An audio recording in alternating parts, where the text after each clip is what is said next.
Pagpalang umaga sa lahat.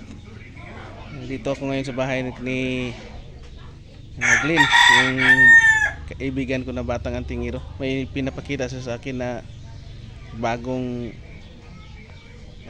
bagong mutya. Yan daw ay itlog ng pato na maliit. Yan. Pero bato.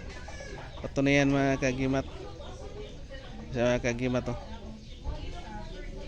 Bugat siya no? Oh. Itlog yun siya. Gano'n sa alin mo nakita ni Glenn? Gapon. Bugat na bugat.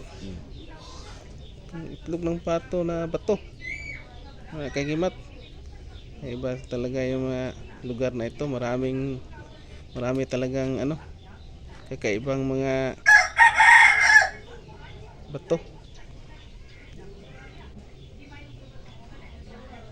Nindot di sa kitanaon. Gani. Kuan baka nang gamay kayo. Gamay kaayo. Lucky charm. Lucky charm. Pang lucky charm ni mo ni mga pangpaswerte Pang mga. pitaka ba? Taka raw butang.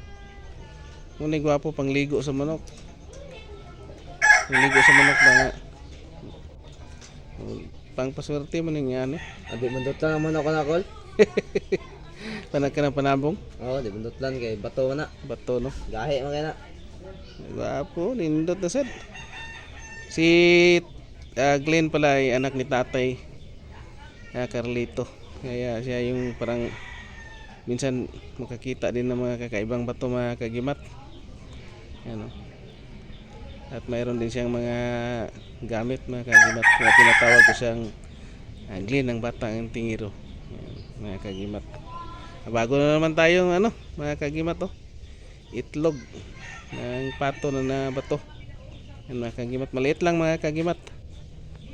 At maraming salamat and thank you for watching. Ang God bless sa ating lahat mga kagimat.